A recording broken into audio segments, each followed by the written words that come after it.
কিশোরী, আমি ওপারে যাচ্ছি। রোদ মেলাবার আগেই চলে আসব।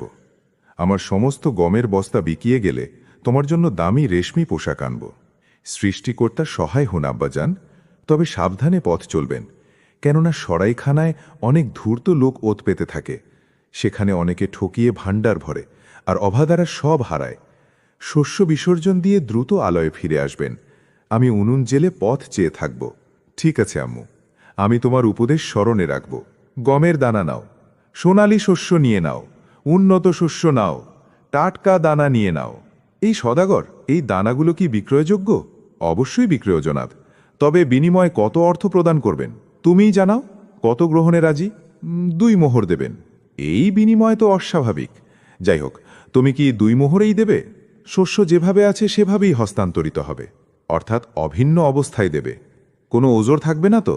দিয়ে দেব হুজুর, এতে আমার কি আপত্তি থাকতে পারে? তাহলে চূড়ান্ত। এই ধরো 2 মোহর, আর তোমার ওই শীর্ণ ঘোড়াটা নিয়ে আমার পিছু নাও। ঠিক আছে মালিক। আজ তো চমৎকার লাভ মিলল। বস্তাগুলো এখানেই নামাও, আর তুমি প্রস্থান করো। ওই নির্বোধ কৃষক, থামো। তুমি এটা কি করছো? হুজুর, আমি তো অশ্ব হতে দানা সরাচ্ছি, যাতে আমি পশুটো নিয়ে ফিরতে পারি। ওরে চরম ধুরন্ধর, তোর অঙ্গীকার স্মরণে নেই যা তুই বিক্রয়কালে আমার সকাশে ব্যক্ত করেছিলি? কি চুক্তি জনাব? আমি কিছু বুঝতে অক্ষম। মহাশয়, আমি আপনাকে 2 মোহরের বদলে সব শস্য দিয়েছি।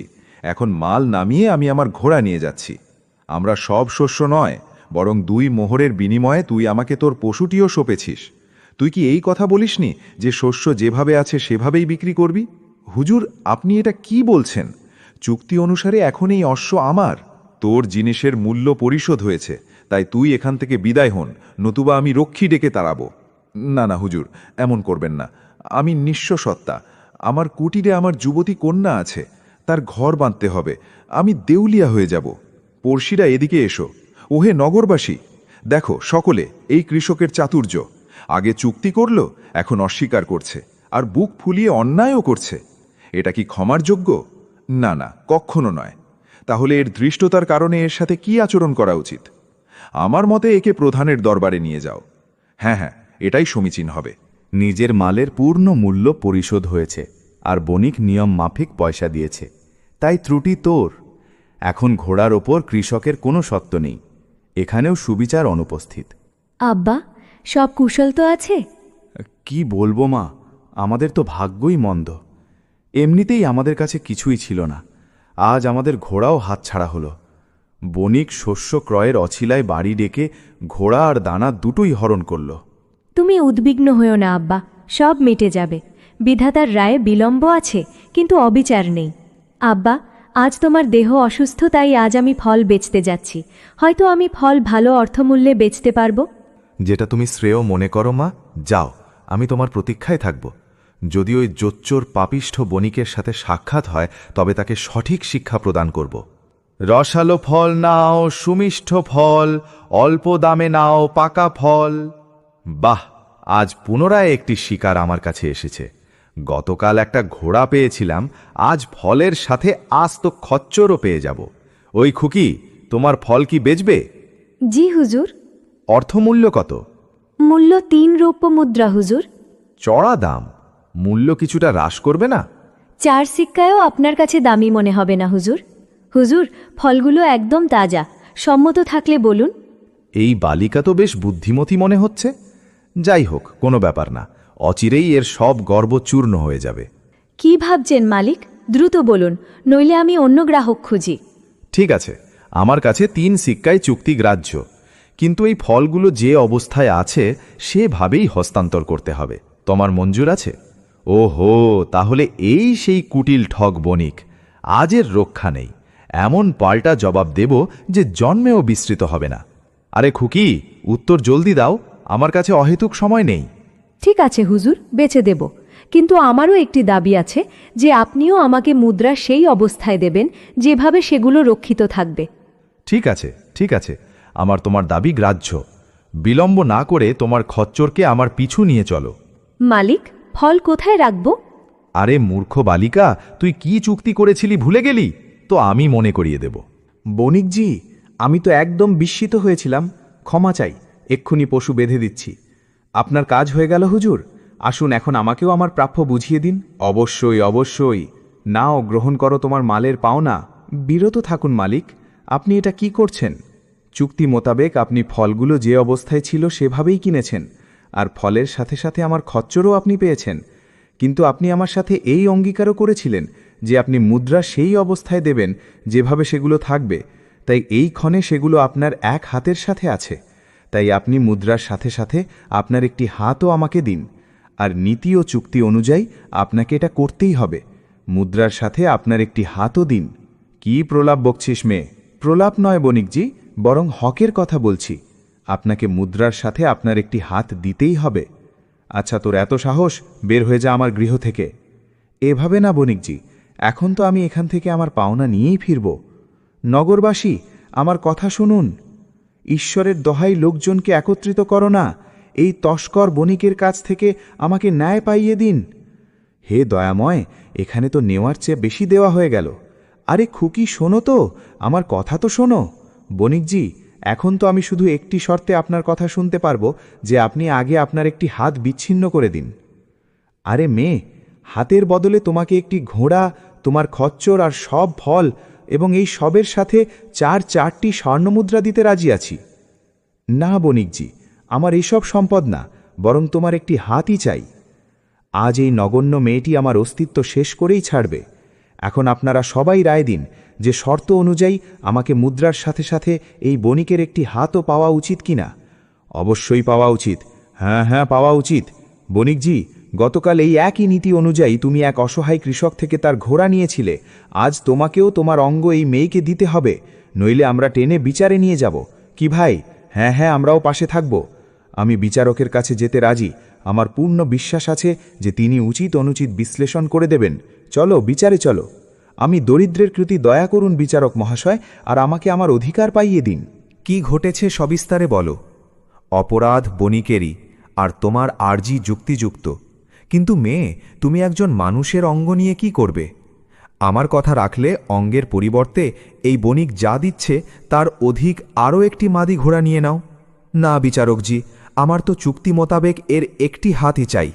কন্যা, এমন অবুঝ হয়েও না। ঠিক আছে হুজুর, আপনি যখন বলছেন তাহলে আমি 50টি উটের বিনিময়ে আমার দাবি ত্যাগ করতে পারি। না হুজুর, আমি এর এই দাবি গ্রহণ করতে পারছি না। এই বিনিময়ে অনেক চড়া। বিচারকজি, যদি এই বিনিময়ে এর একটি অঙ্গের চেয়ে বেশি হয় তাহলে আমার একটি হাতই কবুল, কিন্তু দয়া করে আপনি বিলম্ব করবেন না, আর এর একটি অঙ্গ আমাকে পাইয়ে দিন। গৃহে আমার পিতা আমার পথ চেয়ে আছেন। ভুল তোমারই। চুক্তি অনুযায়ী তোমার হাত কেটে দিয়ে দাও, অথবা 50টি স্বর্ণমুদ্রা দণ্ড হিসেবে দিয়ে দাও। এটাই আমাদের সিদ্ধান্ত। বিচারক সাহেব, দিচ্ছি, এক্ষুনি দিচ্ছি। নাও ধূর্তমে, এই 50টি স্বর্ণমুদ্রার থলি। কিন্তু এটা ভেবো না যে তুই আমার চেয়ে বেশি তেজস্বী। বণিকজি, বাস্তব তো এটাই যে আমি আপনার চেয়ে বেশি প্রখর। না হলে যাচাই করে দেখুন, মাছ নিজেই জালে পড়তে প্রস্তুত আছে। কেননা এখন আমি অন্য কৌশল খাটিয়ে আমার 50টি স্বর্ণমুদ্রা উদ্ধার করি। আরে অবুঝ মেয়ে, তোর নিজের জ্ঞানের উপর এতটাই আস্থা আছে? তাহলে লাগা এক বাজি। আমরা দুজনেই সবার সম্মুখে একটি করে আজব উপাখ্যান শোনাই। যার উপাখ্যান একদম অলিক গণ্য হবে সেই বিজয়ী। আমি 500 স্বর্ণমুদ্রা বাজি ধরছি, বিনিময়ে তোকে 50 মুদ্রাই দিতে হবে। ঠিক আছে বণিকজি, আমার মঞ্জুর। কিন্তু আমার দুটো বিষয় তোমাকে আরও মনে রাখতে হবে। একটি হলো যে আমরা দুজনের মধ্যে কেউ একে অন্যকে মিথ্যাবাদী বলবো না। দ্বিতীয়টি হলো, এখানে উপস্থিত কোনো ব্যক্তি যদি বলে দেয় যে এই ঘটনা বাস্তব, তাহলে সে তক্ষুনি পরাজয় মেনে নেবে। তাহলে আমি এই দুটো শর্তেও আপনার সাথে প্রজ্ঞার লড়াইতে প্রস্তুত। আমি আর গ্রামবাসী তোমাদের দুজনের মধ্যে মীমাংসা করব। তোমার উপাখ্যান আরম্ভ করো। একবার আমার আঙিনায় খেজুরের দুটো আঁটি পড়ে থাকতে দেখলাম। আমি সেগুলো গবাক্ষ দিয়ে বাইরে ফেলে দিলাম। কিন্তু কিছুদিনের মধ্যেই সেই দুটো আঁটি থেকে 1 সপ্তাহ পরে খেজুরের গাছ এতটাই বিশাল আর দীর্ঘ বৃক্ষের আকারে জন্মে গেল যে তার এক অরণ্য হয়ে গেল। সেই খেজুরের অরণ্যে যদি কোনো শোয়ার বা কোনো পথিকও যেত, তাহলে বহুদিন ধরে দিগ্ভ্রান্ত হয়ে ঘুরত। এটা এমন নিবিড় খেজুরের অরণ্য ছিল, পালানোর পথই পাওয়া যেত না। একবার এমন হলো যে আমার 10টি দুম্বা খেজুরের অরণ্যে ঢুকে পড়ল, আর সব দুম্বা হারিয়ে গেল। আমি বন জঙ্গলে ঢুকে তাদের অনেক তন্ন তন্ন করে খুঁজলাম, কিন্তু দুম্বার চিহ্ন মাত্র পেলাম না। যখন ফল আহরণের সময় এলো তখন আমার ভৃত্যরা ফল পেড়ে নিল, কিন্তু তবুও আমার হারানো পশুগুলা পাওয়া গেল না। তারপর আমি আমার পশুর কথা মন থেকে মুছে দিলাম, নিজের জন্য কিছু খেজুরের মণ্ড তৈরি রাখলাম আর বাকি খেজুর হাটে বিক্রয় করে দিলাম। যত দামের দুম্বা ছিল, খেজুরের ফল বেচে তার থেকে দ্বিগুণ লাভ্যাংশ হলো। একদিন আমি আমার গৃহিণীকে বললাম, ভাগ্যবতী, এতদিন হয়ে গেল খেজুরের মণ্ড তৈরি করেছি, কিন্তু তুমি আজ পর্যন্ত আমাকে তার মিষ্টান্ন খাওয়াওনি। আমার পত্নী বলল, এক্ষুনি প্রস্তুত করছি। তখনই আমার ঘরণী খেজুরের মিষ্টান্ন আর দুগ্ধ নিয়ে এলো। বাহ, তৃপ্তি হলো। কিন্তু এখনও আমি মাত্র 2টো গ্রাস গ্রহণ করেছিলাম যে হঠাৎ আমার মুখ থেকে পশুর ডাক আসতে লাগলো, আর আমি পুরোপুরি বিচলিত হয়ে গেলাম। এর আগে যে আমি বা আমার গৃহিণী কিছু ঠাউর করতে পারতাম, একটি দুম্বা আমার বদন থেকে বেরিয়ে লাফ দিল। আমরা বিস্ময়ীভূত হলাম, এটা কি ঘটছে? পলকের মধ্যে দ্বিতীয়, তৃতীয় আর একে একে পুরো 10টি দুম্বা আমার সামনে বিচরণ করতে লাগলো। আরে এগুলো তো আমার খেজুরের অরণ্যে হারানো 10টি দুম্বা। ব্যাস, এখানেই আমার কিস্সা সমাপন হলো। এখন আপনারা সবাই বলুন, আমার কাহিনী কেমন ছিল? আমার তোমার কাহিনীতে বিন্দু মাত্র বিশ্বাস হচ্ছে না বণিক। তোমার গল্প সম্পূর্ণ আজগুবি। হ্যাঁ, বণিকের গল্প একদম অলিক। এমন কখনো আমরা দর্শনও করিনি আর শ্রবণও করিনি। এমন কখনো সম্ভব হতে পারে না। চমৎকার চমৎকার বণিকজি। আসলে আপনার উপাখ্যান আমার কাছে পুরো বাস্তব মনে হচ্ছে। আপনার মতো মহাজনদের সাথে তো এমন ঘটনা সাধারণ ব্যাপার। তাহলে আমি জিতে গেলাম। দাও আমার 50টি স্বর্ণমুদ্রা আমাকে দাও আর এখান থেকে বিদায় হও। এভাবে না বণিকজি, আগে আপনারা সবাই আমার কাহিনীও তো শ্রবণ করুন, তারপর সিদ্ধান্ত হবে কে জয়ী আর কে পরাজিত। ঠিক আছে, তাহলে বর্ণনা করো তুমিও তোমার কাহিনী। একবার আমি আমার মাঠের কেন্দ্রে তিলের একটি চারা রোপণ করলাম। পরের দিন সেই স্থানে আকাশ পর্যন্ত দীর্ঘ তিলের গাছ বেরিয়ে এলো, আর তার ছায়া উপত্যকায়ও পড়তে লাগল। সব গ্রামবাসী প্রশংসা করতে লাগল। যখন তিল পাকল তখন আমি সেগুলো ঝেড়ে নিলাম আর আধারে ভরে 10টি মহিষের পিঠে চাপালাম। ভাই, এখন তুমি এই তিলগুলো নিয়ে যাও আর বন্দরে গিয়ে সব তিল বেচে এসো। আমার ভাই অনেক আহ্লাদিত হলো আর বলতে লাগল, হাসি, অনেক ভালো আমার প্রিয় ভগ্নী। আমার অনুজ চলে গেল বটে, কিন্তু 5 বছর পর্যন্ত আমাকে তার কোনো সংবাদ পেলাম না। তার স্মরণে আমরা সবাই অনেক ব্যথিত ছিলাম।